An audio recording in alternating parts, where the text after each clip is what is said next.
Comenzamos aquí el desarrollo de la unidad dedicada al Antiguo Egipto y en este primer vídeo vamos a hablar del contexto geográfico y de las principales etapas de la historia egipcia. Bien, para comenzar habría que recalcar que la civilización egipcia se va a formar alrededor del río Nilo, que está situado en el nordeste de África. Ahí tenemos un pequeño plano en el que aparecen el río Nilo y los principales elementos, ciudades, templos del Antiguo Egipto. El Nilo es el río más largo del mundo y existen dos zonas diferentes a lo largo de su curso. Por un lado tenemos la zona del delta, que estaría al norte, y el valle, que sería la zona sur. Y desde la antigüedad estas dos zonas se les conocen como el Bajo Egipto, en la desembocadura en el delta, y el Alto Egipto, lo que sería el valle.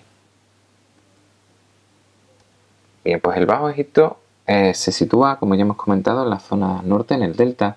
Es una zona muy fértil y eso va a hacer que sea posible alimentar una importante cantidad de población y va a existir un excedente importante que va a utilizarse para el comercio, ya que es una zona donde es muy fácil navegar y toda esa cantidad de alimentos que no se va a consumir se va a utilizar para intercambiar por otros tipos de alimentos, otros productos en las zonas del delta. En el Alto Egipto la situación es distinta, ya que es un valle muy largo y la zona cultivable solo es una pequeña franja cerca del río, ya que el resto se corresponde con el desierto. Para aprovechar estas zonas fértiles, va a ser necesario crear unos sistemas de riego para canalizar y para extraer el agua para utilizarla para cultivar la tierra. Y a causa de esto vamos a necesitar que la sociedad egipcia sea una sociedad muy organizada.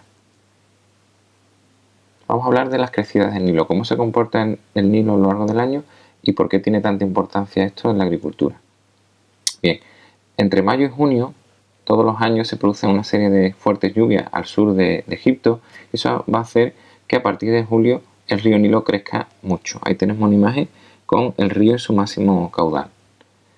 Una vez que el río vuelve a su cauce, deja en esa zona, en la zona inundada, un limo, un fango que va a ser muy fértil. Bien, pues esa zona que va a quedar muy fértil va a producir una gran cantidad de alimentos y es lo que va a permitir, como vemos ahí, esas grandes cosechas de las que van a disfrutarse a lo largo del valle del Nilo. El calendario egipcio va a estar muy marcado por estas crecidas del río porque de hecho se va a dividir en tres estaciones relacionadas con el comportamiento del río. En primer lugar vamos a tener la estación de Ayet, que significa inundación, la estación de Peret, que significa estación de la siembra, y la estación Shemu, que es la época de la cosecha. Como vemos, la división del año está muy relacionada con la agricultura y con el comportamiento del río Nilo. Bien, la historia de Egipto abarca aproximadamente unos 4.000 años, desde el 3500 a.C. hasta 535 después de Cristo. Lo tomamos como fin de la historia egipcia, del Antiguo Egipto, porque es cuando termina o se prohíbe ya la religión egipcia. Entonces tenemos aproximadamente eso, alrededor de unos 4.000 años.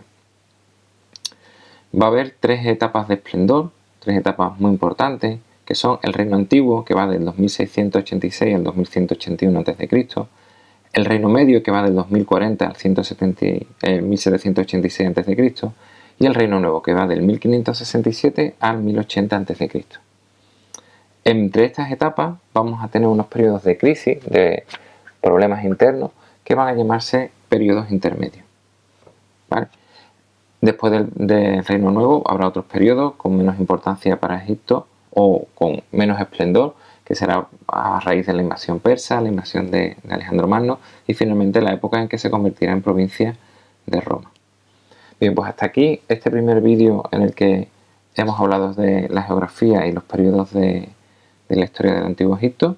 Espero que el vídeo os haya parecido útil y gracias por verlo.